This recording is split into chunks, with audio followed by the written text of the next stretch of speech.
My name is Payal. I'm your own study abroad expert. So on the request of few students, today I'm going to talk about how many backlogs are accepted in the university. So a lot of students, when they're applying for study abroad, so they are very confused about what should be the admission criteria. So many students, for some unfortunate reasons, have a lot of backlogs in their bachelors, and they think that that would be a big hindrance for them to get into a good university. So बहुत सारे students हमारे पास आते हैं और वो कहते हैं कि उनके बहुत सारे बैकलॉग्स हैं. तो पहले तो स्टूडेंट्स को अपने बैकलॉग्स काउंट करना नहीं आता है. तो it's very important to understand that how are these backlogs counted in different universities in different countries. So every university has their own rules that they follow, and in this video we're going to talk about how the backlogs are counted and how they will impact your admission process. So be with us till the end, and we're going to discuss about this very important concern that students have.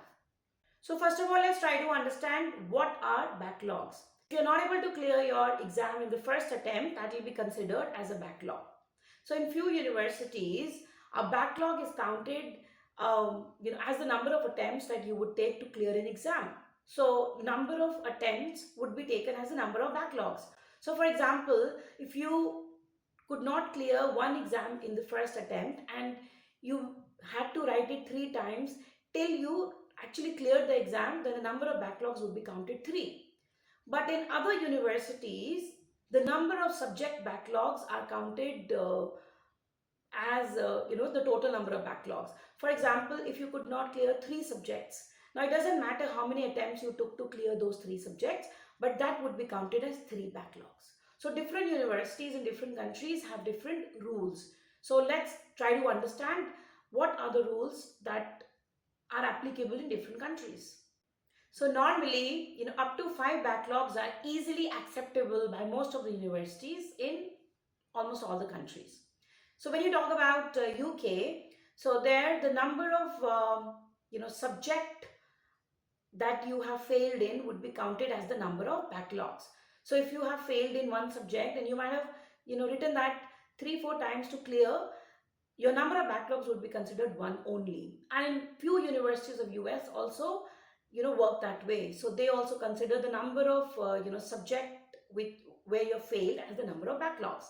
But in Australia and Canada, number of attempts that you would take to clear a subject would be considered as the number of backlogs. So as I explained earlier, that if you have to rewrite an exam multiple number of times, say 5 times, that would be considered as 5 backlogs.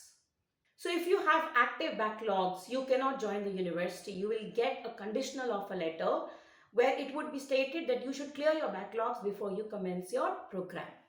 So in Canada, as I just mentioned, maximum number of 5 backlogs are okay. If you get more number of backlogs, then it would definitely impact your admission process. And to cover up, it's important to have a high percentage in bachelor's. If you have 10 to 12 backlogs or even more, then it may be difficult to apply for a master's program in Canada. In that case, you might have to go for a PG diploma program, which is a 1-year program.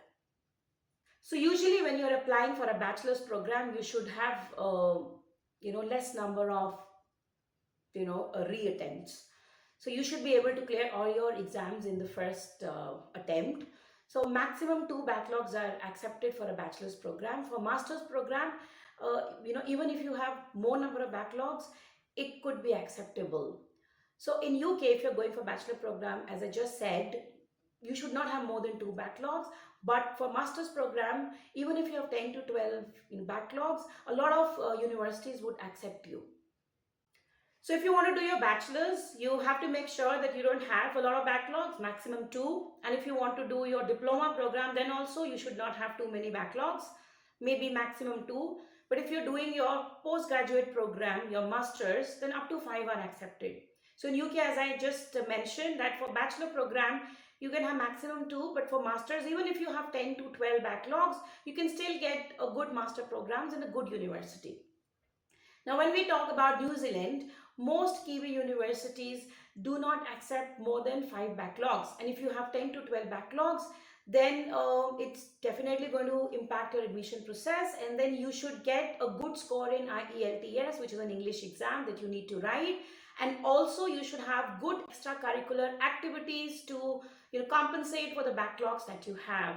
You should have some tangible research project that you should have undertaken, which should have impacted the society or the community. And definitely some good extracurricular activities would also help. So if you're applying for Ireland, then also you should probably have maximum 5 backlogs.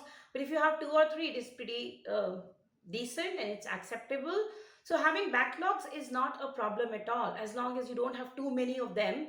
Because if you're not able to clear an exam in the first attempt or probably in the second attempt, and you've written that multiple number of times, it shows um, it indicates the dedication that you have towards the subject. Probably you're not studying it properly, that you're not able to clear the exam again and again. So that is one reason why most of the universities, they count the number of attempts that you take to clear the exam in Canada and Australia. And they want to understand the caliber and the dedication of the student through this aspect. So one important point that I would like to bring into your notice is that a lot of students are worried that I have a lot of backlogs. Will that affect my visa processing? It will not. So having a number of backlogs will only impact your admission process. But if you have an offer letter in hand and it's a good university, then definitely it will not impact your visa process. So do not worry if you have a lot of backlogs. If you've got an offer letter, just be prepared for your visa and you're not far away from your dreams. So I hope this video was useful. If you have any comments, feel free to drop it in the comment section below. And if you want us to make a video on a particular topic, feel free to comment and we will get back to you as soon as possible.